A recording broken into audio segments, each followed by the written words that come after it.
name is Sneer Rozenfeld, and I'm the CEO of Cyber 2.0. Cyber 2.0, securing your port. So we specialize in protecting maritime. Now how we did that, how it happened that we became to be a maritime special cybersecurity. Well, it was a great plan for us because we were lucky enough to go with the Ashdod port. And when we started with the Ashdod port program, and we started seeing everything, and we started mapping all the risks around the cyber world, then we learned something very interesting. And Tamir from the Israeli Cyber Directory already mentioned it, but maritime cyber is on the rise. Tamir mentioned 500%, and we've seen it as well. Just last week, there was a big attack on the London port, and it's not like it's not going to happen to me. Customers are realizing that it's not a question of if I'll get a cyber attack, but the question is different. The question is when I'll get a cyber attack. And this is very, very interesting because it changes the platform. And yes, as Tamir mentioned, ransom is still on the rise. Ransom is still the most common attack. Now, the risks in the cyber, again, I will go fast about it because Tamir already mentioned everything, so I will be very, very fast about it. But cyber attacks on hardware platforms can do a lot of things. The port is a gateway, and you have so many technologies coming in there. You have ships and planes and cars and trucks and everything and all sorts of technologies. You have IT, you have OT, you have IoT. A lot of components speaking to one another. A lot of data is traveling, and even a cruise ship, a passenger from a cruise ship can pollute a full harbor just by using the ship's Wi-Fi. And this is what we found. So what do we do? Well, in the cyber world, we were growing the IT. IT protecting critical infrastructure such as computers, servers, and so on. But then we saw the OT. And the OT, the operational technology, was even better because the operation technology is it's life or death. For example, an attack on a water company can result in no water in the faucet. And we've seen a lot of those, and we started blocking attacks from reaching the controllers. In the IT area, we are blocking the spread of cyber attacks. Now let's speak a little bit about the spread, because the spread of cyber attacks is something that is very, very interesting. The way we see it, in every given moment, in every company, a single computer might be penetrated by a malicious software. Now it happens on a daily basis. It's not so hard to infect a single computer within the organization. Now if we go into and dive into all the recent cyber attacks that we've seen, we will know that it always started from a simple computer, a single employee. Now every one of us got those spam messages telling us we want those free iPhones, right? And eventually some employee will click that spam message wanting to get his own free iPhone, and that's okay, people make mistakes. But the problem that we see is the damage. The damage is not a single computer getting penetrated. The damage is once the malicious software starts spreading through the network, infecting other computers and other servers. Now today's solutions are mainly EDR. EDR by definition means endpoint, detect, and response. These are classic solutions, next-gen antivirus, and today they are evolving. Now they are MDR, managed detect and response, or XDR, extended, but eventually it's still DR, meaning first you have to detect and recognize every malicious software, and then you try to prevent it from spreading. The problem in this method is commonly known. You can never identify all the malicious software. A zero-day attack, a new virus can occur on a daily basis from anywhere. And a zero-day attack, if I cannot identify it, if I don't know what it is, then I'm not even trying to prevent it. And this is the main thing, the main problem that we see in the cyber world. The other thing that we see is EDR solutions are good, well, as long as they are active. But if a hacker can get a hold of a single computer in the organization, the first thing the hacker will do, the first thing will be disabling the defense system. And once the EDR is not operational, the customer is no longer protected.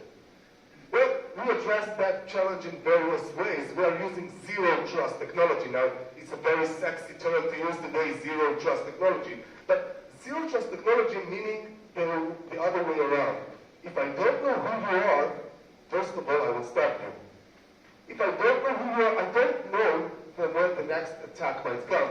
Windows 11 might have a known vulnerability that hackers can use, but they haven't discovered it yet. So we don't know from where the next attack might come. So we have used zero trust, enabling us that even if I don't know you, first of all, I stop you. We change their message.